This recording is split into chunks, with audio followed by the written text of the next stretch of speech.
Hello.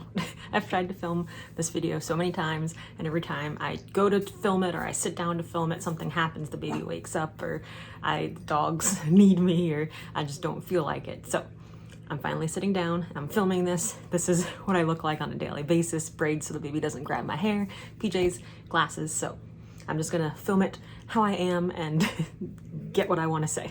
My last video, I mentioned that I had been struggling with postpartum anxiety and postpartum depression. A lot of people said that they had struggled with the same, and I have been talking about that on my Instagram and my TikTok, so if you don't follow me there, I'll link all of that down below in the description, but I wanted to sit down and kind of talk about it here.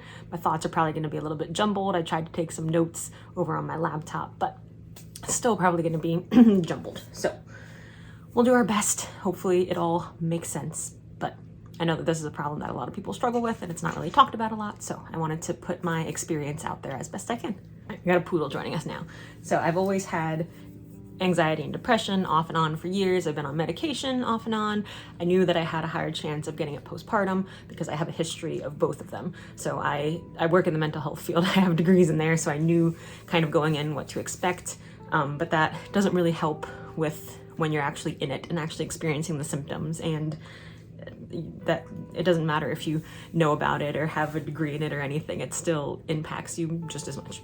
We had a really difficult time trying to conceive, which a lot of you already know that. I had a pretty difficult pregnancy with gestational diabetes, hypertension, getting close to preeclampsia. I had a placenta previa, some bleeding. There was just all kinds of difficult things during the pregnancy. I got induced at 37 weeks because of all those things. So I feel like coming from all of that leading up to the postpartum didn't really help my mental health. All right, talking about the beginning a little bit, I'll try to put some pictures in because I have a lot of pictures and videos from the beginning. It's gonna be the different instead of horizontal, vertical, but it's okay. In the beginning, he really wouldn't eat. He wouldn't latch for breastfeeding. And then we tried to even formula feed. He wouldn't even do that. So we were literally syringe feeding him. We had little tiny syringes and he would get like 1 milliliter or 2 milliliters at a time. He was drastically dropping weight. We had to go to daily weight check-ins. They almost didn't release us from the hospital because he was just losing so much weight so fast, and so obviously that made my anxiety really bad because he kept losing weight. He looked so tiny. He was so tiny to begin with. He was 6 pounds 3 ounces when he was born. He dropped down to 5 ounces 4 pounds at one point, and it was just scary trying to make sure that we were getting him enough calories. Meanwhile, I was trying to pump and get my milk to come in so that I could feed him, and it was just a lot. During labor, I was moving my head around, thrashing a lot because it was painful, and I got like a really big knot in the back of my hair, and I ended up, after labor and birth and all that, not showering for a while and didn't brush my hair for a week because it was just so knotted and I couldn't get the knot out. My husband ended up cutting out a large chunk of my hair, but looking back, that's just some of the depression symptoms that at the time I didn't think anything of, but looking back, I can see, oh wow, like not brushing your hair for a whole week, probably a good sign that you have depression. I had a really hard time with sleep in the beginning postpartum. I would wake up in a panic every single time. I was sweaty, which I know is common postpartum, but I couldn't breathe. I was panicking, my heart was racing. I felt like I was like dying, honestly. And my husband would have to come in and talk to me and tell me it was okay while he's holding the baby. It was just juggling a lot. My husband didn't have paternity leave, so he was trying to balance still getting his work hours in, trying to help me, trying to help the baby, so we were all stretched to our max. We took turns holding the baby at night because if we put him down, he would just cry all the time. He ended up having some medical issues, which I think is what caused him to cry when he was flat, but we didn't know that at the time. And so we would take turns holding him. I had the beginning of the night, my husband had the second half of the night, and he would hold the baby while working on his laptop from like midnight to 5 a.m. So my husband has been amazing through all of this, and it's been difficult. So I wasn't really getting any sleep. When I was getting sleep, I was waking up in a panic, so that sleep wasn't good, and then I was anxious to fall asleep, which made me get less sleep and made it just continue on and on. I was getting maybe like 2 hours of sleep a day. The first 72 hours he was born, we didn't sleep at all, and then just continued to build and build and build, and getting 2 hours of sleep a day for months and months did not help my mental health. I also couldn't eat for some reason when I was pumping. It was causing me to be nauseous, super nauseous, like morning sickness, nauseous all the time. I don't know if it was hormonal or what, but I couldn't eat. So I wasn't eating, I wasn't sleeping. I obviously didn't have any time for myself to do self-care things, wasn't showering, wasn't brushing my hair. So And just all of these things I feel like was making it worse. So there were symptoms of the depression and the anxiety, which then was causing the depression and anxiety to be worse. And it just was cycling and feeding itself and just adding more problems because I wasn't taking care of myself. I felt in a constant state of panic. Like I would watch the baby sleeping. I should be sleeping, but I was watching him sleeping and just panicking about when he woke up. What was I going to do? He was going to cry. How was I going to help him? I wasn't going to know what to do. He had colic for the longest time and just for 2 hours every evening would cry. No matter what I did, I would hold him. I would try to do all these different things with him. He did not like it. Nothing helped. And then that would make me feel worse because his mom, I should know what to do to help him, but there wasn't anything I could do, which was hurtful. We found out at 6 weeks that he had a cow's milk protein allergy. So the formula that we had been feeding him, he was allergic to.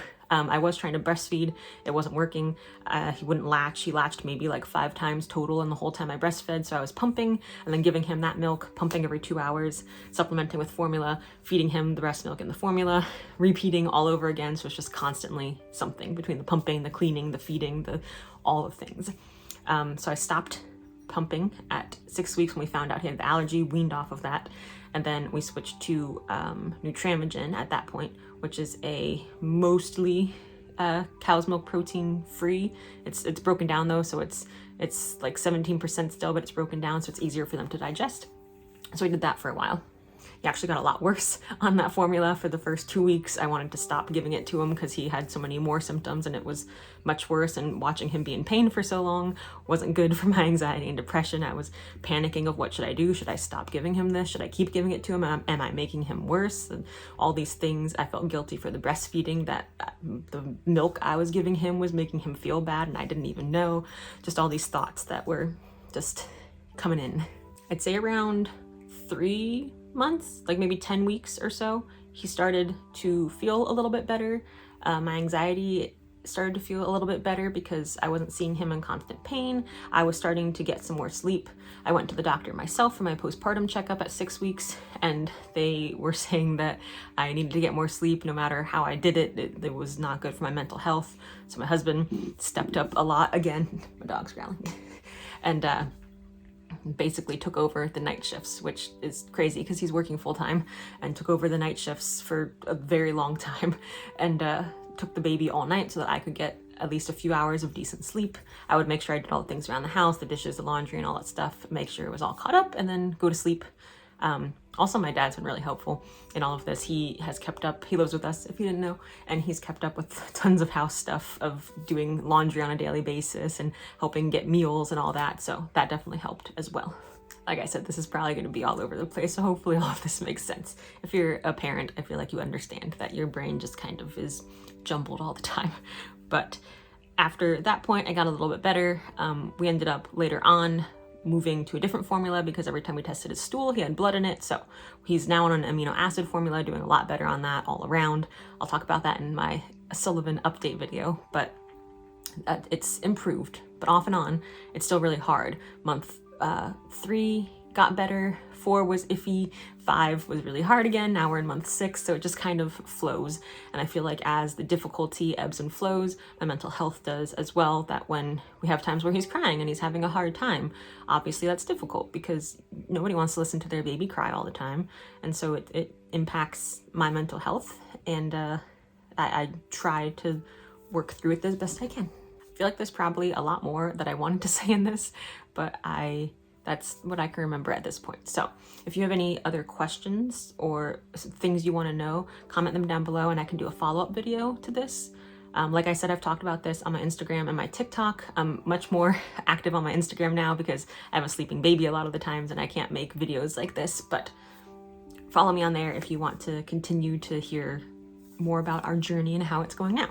I know a lot of people do struggle with postpartum anxiety and depression though, and that people are scared to talk about it. I was seeing all these people who looked like they had perfect situations and perfect experiences with their newborns, and I felt so guilty. Like I worked so long for this and I tried so hard and I have this baby and I have everything that I was working for. Why do I feel like this? Why do I feel not the happiest I've ever felt in my whole entire life? And then that made me not want to talk about it. And I know other people have felt the same way as well, that you just kind of ignore it and act like you're doing okay, which doesn't do anybody any favors or benefits. So more than happy to keep talking about this and keep sharing my experience, but these are my initial jumbled thoughts.